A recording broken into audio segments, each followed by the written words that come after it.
भारत की नदियों की अपनी एक कहानी है और यमुना की कहानी तो बहुत ही खास है। यह सिर्फ पानी की एक धारा नहीं है, बल्कि आस्था और संस्कृति का बहता हुआ रूप है। यमुना नदी का सफर हिमालय की ऊंची चोटियों से शुरू होता है। इसका उद्गम स्थल उत्तराखंड के उत्तरकाशी जिले में स्थित यमुनोत्री ग्लेशियर है। यह जगह समुद्र तल से लगभग 6387 मीटर की ऊंचाई पर है, जहां बंदर पूंछ पर्वत की पश्चिमी ढलान पर कालिंद पर्वत है। यहीं से यमुना एक छोटी सी धारा के रूप में अपनी लंबी यात्रा शुरू करती है। इस ठंडे और पवित्र स्थान पर ऐसा लगता है जैसे प्रकृति स्वयं देवी यमुना को आशीर्वाद दे रही हो। यमुनोत्री धाम, जो 4 धामों में से एक है, इसी पवित्र नदी के किनारे बसा है। यहाँ आने वाले श्रद्धालु सबसे पहले यमुना के ठंडे पानी में डुबकी लगाते हैं या कम से कम अपने ऊपर जल छिड़कते हैं। यहाँ एक गर्म पानी का कुंड भी है, जिसे सूर्य कुंड कहते हैं। भक्त इस गर्म पानी में चावल और आलू की पोटली डालकर प्रसाद बनाते हैं। यह दृश्य बहुत ही अद्भुत होता है।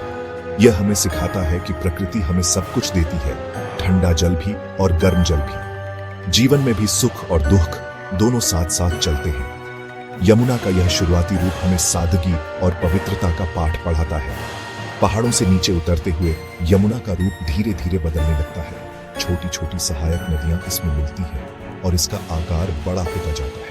इसकी यात्रा हमें सिखाती है कि कैसे छोटे छोटे प्रयास मिलकर एक बड़ा बदलाव ला सकते हैं। जैसे कई धाराएं मिलकर एक महान नदी बनाती हैं, वैसे ही समाज में हर व्यक्ति का छोटा सा योगदान भी बहुत मायने रखता है। पहाड़ों की हरियाली और शांत वातावरण के बीच बहती यमुना हमें जीवन की गतिशीलता का एहसास कराती है। यह हमें बताती है कि जीवन में हमेशा आगे बढ़ते रहना चाहिए, चाहे रास्ते में कितनी भी चट्टानें और मुश्किलें क्यों न हों। यमुनोत्री से निकलकर यमुना कई छोटे बड़े गांवों और कस्बों से होकर गुजरते हैं। हर जगह लोग इसे मां कहकर पुकारते हैं।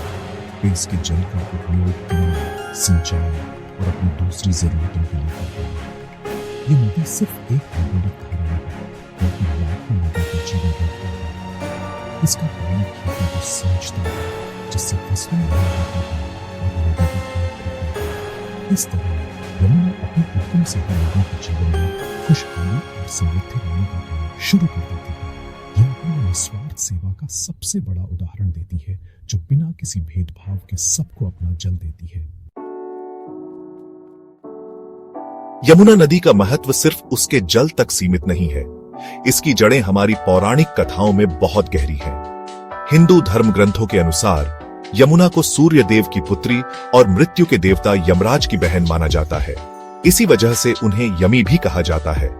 यम और यमी में बहुत प्रेम था। एक बार यम अपनी बहन यमी से मिलने उनके घर गए। यमी ने अपने भाई का बहुत आदर सत्कार किया और उन्हें स्वादिष्ट भोजन कराया। इससे प्रसन्न होकर यमराज ने अपनी बहन को वरदान दिया कि जो भी भाई इस दिन अपनी बहन के घर जाकर भोजन करेगा और यमुना में स्नान करेगा, उसे यमलोक नहीं जाना पड़ेगा। इसी कथा के कारण भैया दूज का त्योहार मनाया जाता है, जिसे यम द्वितीया भी कहते हैं। इस दिन भाई अपनी बहन के घर जाते हैं और बहनें अपने भाई की लंबी उम्र के लिए प्रार्थना करती हैं। यमुना नदी में स्नान करना इस दिन बहुत पुण्यदायी माना जाता है। यह त्योहार हमें भाई बहन के पवित्र रिश्ते की याद दिलाता है। यह हमें सिखाता है कि रिश्ते कितने अनमोल होते हैं और उन्हें प्यार और सम्मान से सहेजना चाहिए। यमुना नदी इस प्रेम और बंधन का प्रतीक बन गई है। उसकी हर लहर जैसे भाई बहन के स्नेह की कहानी कहती है। यह हमें रिश्तों की अहमियत समझाती है। यमुना का एक और महत्वपूर्ण संबंध भगवान कृष्ण से है। उनका पूरा बचपन यमुना के किनारे गोकुल, मथुरा और वृंदावन में बीता। यमुना उनकी बाल लीलाओं की साक्षी रही है। चाहे वह कालिया नाग का दमन हो, जब उन्होंने विषैले नाग को नाथ कर यमुना के जल को फिर से शुद्ध किया, या फिर गोपियों के साथ रासलीला करना हो, यमुना हमेशा उनके साथ रही। कृष्ण और राधा की प्रेम कहानियों का तो यमुना के बिना वर्णन ही अधूरा है। यमुना का किनारा उनके प्रेम का प्रतीक बन गया। आज भी जब हम उन कथाओं को सुनते हैं, तो यमुना का चित्र हमारे मन में अपने आप बन जाता है। इन कथाओं ने यमुना को सिर्फ एक नदी नहीं, बल्कि एक देवी का दर्जा दिया है। लोग उन्हें यमुना मैया कहकर पूजते हैं।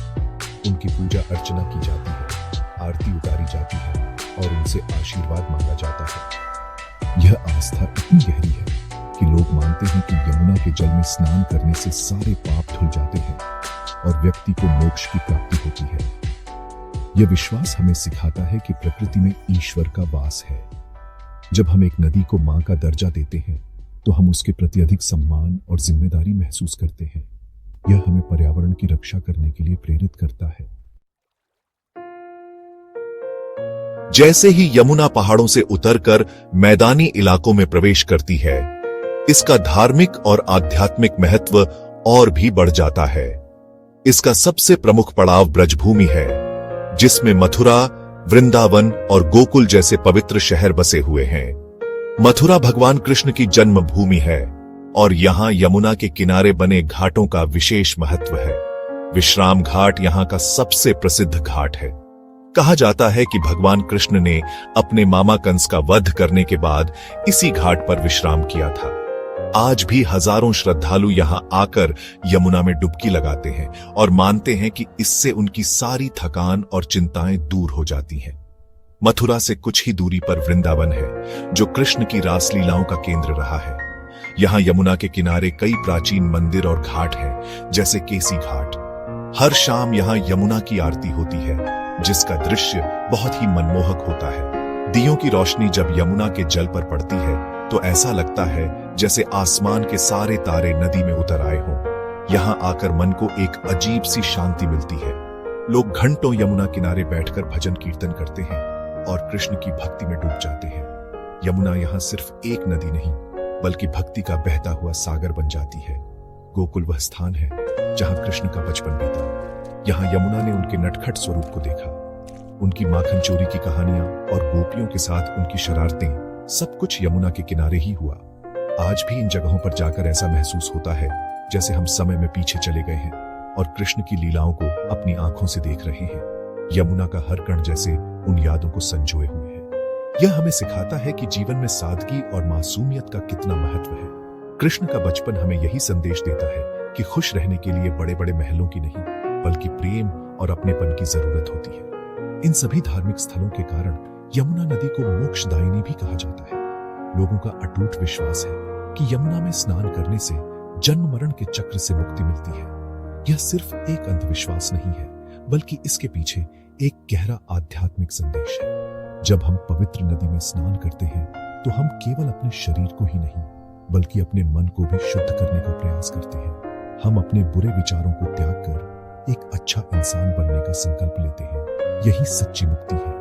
यमुना हमें सिखाती है कि बाहरी स्वच्छता के साथ साथ आंतरिक पवित्रता भी उतनी ही जरूरी है।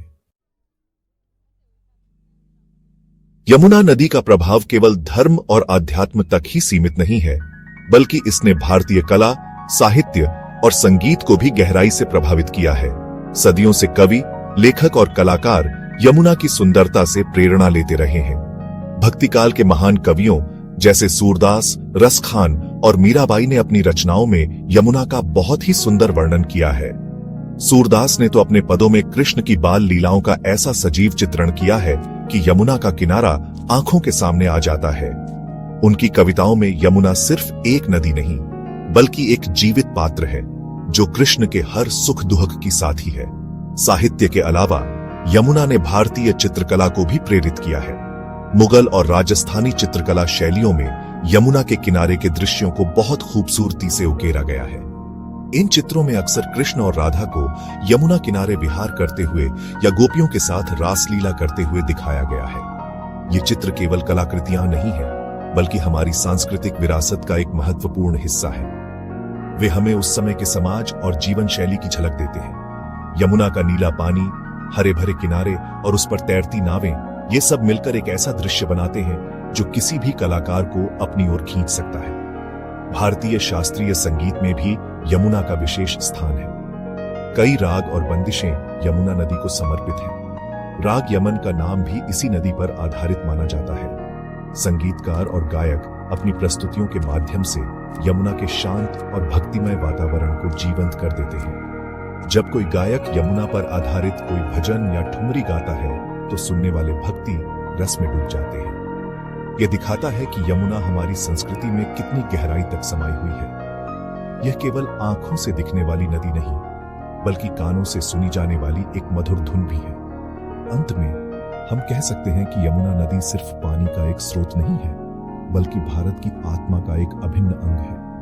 यह उद्गम से लेकर संगम तक हमें जीवन के कई महत्वपूर्ण पाठ सिखाती है।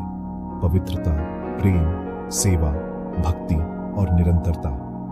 यह हमारी पौराणिक कथाओं की साक्षी है, हमारे त्योहारों का आधार है और हमारी कला संस्कृति की प्रेरणा है। आज जब यमुना प्रदूषण जैसी समस्याओं से जूझ रही है, तो यह हमारा कर्तव्य है कि हम अपनी इस मां का सम्मान करें और उसकी पवित्रता को बनाए रखने का हर संभव प्रयास करें। यमुना को स्वच्छ रखना केवल पर्यावरण की रक्षा नहीं,